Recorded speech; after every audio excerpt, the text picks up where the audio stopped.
Hi friends, welcome to the golden clove. సింపుల్గా చేసుకుని మునగాకు కారపొడిని చూద్దాం. ముందుగా స్టవ్ ఆన్ చేసి ప్యాన్ పెట్టుకొని అందులోకి 1 టీ స్పూన్ ఆయిల్ వేసుకున్న తర్వాత 3 టేబుల్ స్పూన్ వరకు పచ్చెనగపప్పు, 3 టేబుల్ స్పూన్ వరకు మినప్పప్పు, అలాగే ఒక చిన్న నిమ్మకాయ సైజ్ అంతా చింతపండును కూడా వేసుకొని ఒకసారి వేయించేసుకోవాలి.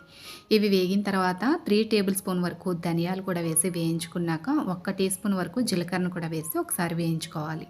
మీరు తినగలిగే కారాన్ని బట్టి ఎండుమిరపకాయలను కూడా వేసుకొని ఒకసారి వేయించుకున్న తర్వాత 3 పిడికిళ్ళ వరకు మునగాకుని శుభ్రంగా కడిగి ఆరబెట్టుకున్నది ఇందులోకి వేసుకొని ఒకసారి కలిపేసుకొని దీన్ని పూర్తిగా చల్లారనివ్వాలి. ఇది పూర్తిగా చల్లారిన తర్వాత మిక్సీ జార్లో వేసుకొని ఫస్ట్ మనం వేయించిన ఇంగ్రీడియంట్స్ అన్నీ కూడా మెత్తగా పొడి కొట్టుకోవాలి. ఈ విధంగా పొడి రెడీ అయిన తర్వాత ఇప్పుడు ఇందులోకి ఒక పిడికెడు వెల్లుల్లి రెబ్బలు, రుచికి సరిపడా ఉప్పు కూడా వేసుకొని మిక్సీ పట్టుకొని డబ్బాలో వేసి స్టోర్ చేసుకున్నాము అంటే నెల రోజులైనా కూడా కమ్మగా ఉంటుంది. Thank you for watching.